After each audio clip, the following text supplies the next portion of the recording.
If doctor tells you something which is haram, then you have to weigh the pros and cons. That is it something which is life-threatening?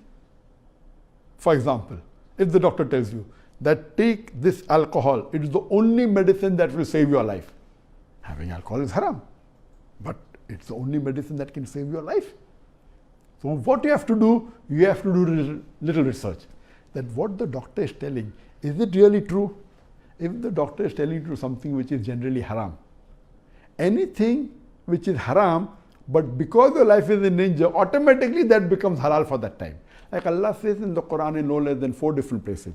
In Surah Baqarah chapter 2 verse number 173. In Surah Ma'idah chapter 5 verse number 3.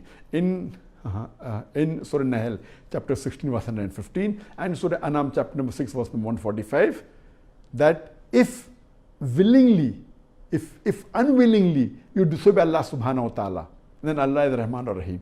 After saying, Hurrimat alaykumul maytutu waddamu walahmul khinzir wama uhilla li ghayrillah bi, forbidden for you for food, dead meat, blood, the flesh of swine, and any food on which Allah's name is taken.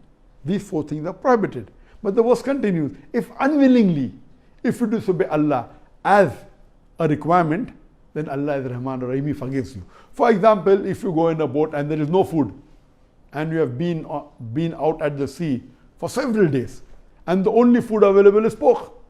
Pork is haram. But that time, to save your life, having pork becomes prohibited. But the moment you come on shore, having pork becomes permitted, because it's going to save your life.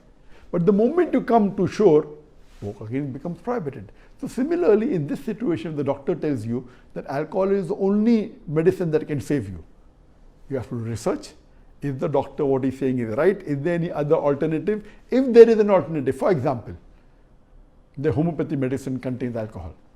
But homeopathy medicine is not the only medicine that can cure you. So if you go out of the way and have homeopathy medicine, it is not Islamic.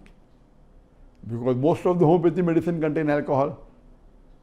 Suppose if you have cough, and if the cough syrup contains alcohol, you should not have that. There are other alternatives. If you are feeling cold and doctor tells you, have alcohol, have beer. Beer keeps you warm. Have honey. Honey will keep you more warm. So if there is an alternative for the thing requested by the doctor, do the alternative. If there is no alternative and that's the only thing that can save your life, so if in the situation of life and death or detrimental point, it becomes permitted for you. Quran has given the permission. If the doctor is telling you something to do which is makruh, then do your research and weigh the pros and cons. Is the treatment really required? Ask me something which is against the sunnah. Sunnah will give you blessing. Based on that, if you do something which is makruh, it's not a sin at all. It is permitted. In this case,